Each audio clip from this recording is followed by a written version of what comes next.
Hi, we're back at the Investors in People event in London, and I will now hand over to another speaker today to introduce themselves, and then we will ask some questions.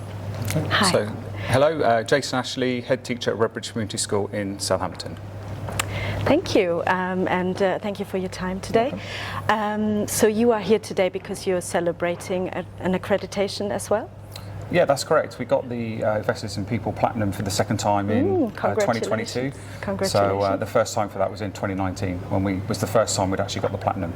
Impressive. Hadn't been a gold school before. Is it very common in schools to get an accreditation like this? No, not really. Yeah. There are a lot of schools that do the Investors in People and the accreditation, but although it pivots a little bit more towards business, you could argue there's lots of crossovers with schools. Yeah. And under the new Ofsted framework, there is a big section on staff well-being, so actually it marries up quite well.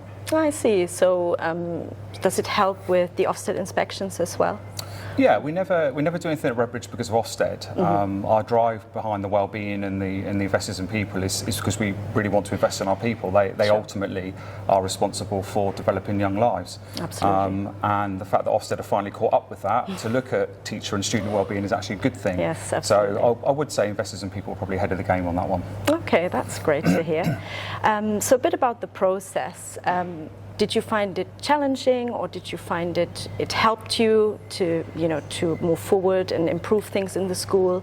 What were maybe the challenges, and what were the benefits from the accreditation? I do find it's a very, very thorough process, and I think it's a really good move to go towards an anonymous kind of online survey about every facet of the school.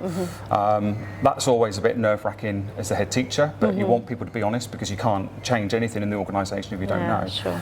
And then the interviews and trusting your staff, and Kath Parrish, who's our lead on Investors in People. Yeah. She came in, she chooses who she wants to speak to, a full range of staff from senior managers to TAs, and we get a really, really good picture overall about where the school is at.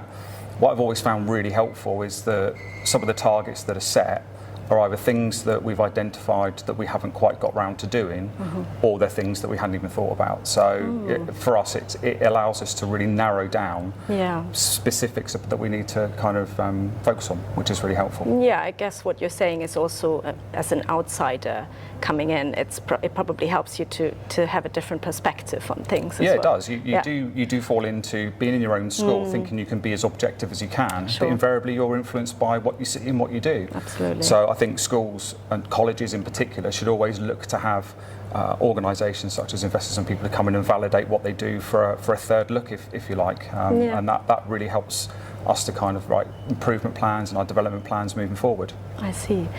Did you see any benefits for the students as well from the accreditation?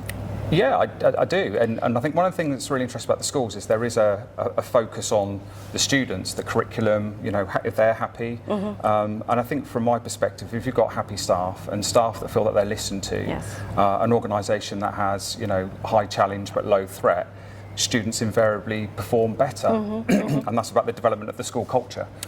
When you're looking at things like the beliefs that you have, so all of those things and the different metrics that Investors in People use is really, really helpful. But we're not a business; we don't chase a profit per se. Our output is young people, and decent young people leave Redbridge because they've got staff who are listened to. We look after their well-being and encouraging them to be their best every day. Amazing. Well, that leads me to the last question. Do you have any more goals that you're trying to achieve now that you've got the accreditation? Certainly retaining it. That's the biggest challenge, because that will never look good if you lose it. And I think what I found with Investors in People, and I've used it twice in 2 different schools, is it keeps developing. So you think you're just about there to retain it, and then there's something new, and I think that's actually a really good thing. Absolutely. So the very least that we'll be doing is looking to retain it and be re-accredited as Platinum, and the same with well-being. And we're just looking at the school. So one of the things that came out the last one, we now do a formal Employee of the Month, and it was one of the suggestions that came out, because we are very, very good at rewarding staff, but we've never narrowed it down to an individual employee, and they get a parking space and a £20 voucher. Nice. And they absolutely love it. And we've got a PA system, we announce it over there so all the lovely. students can hear it, and you hear the kids cheering.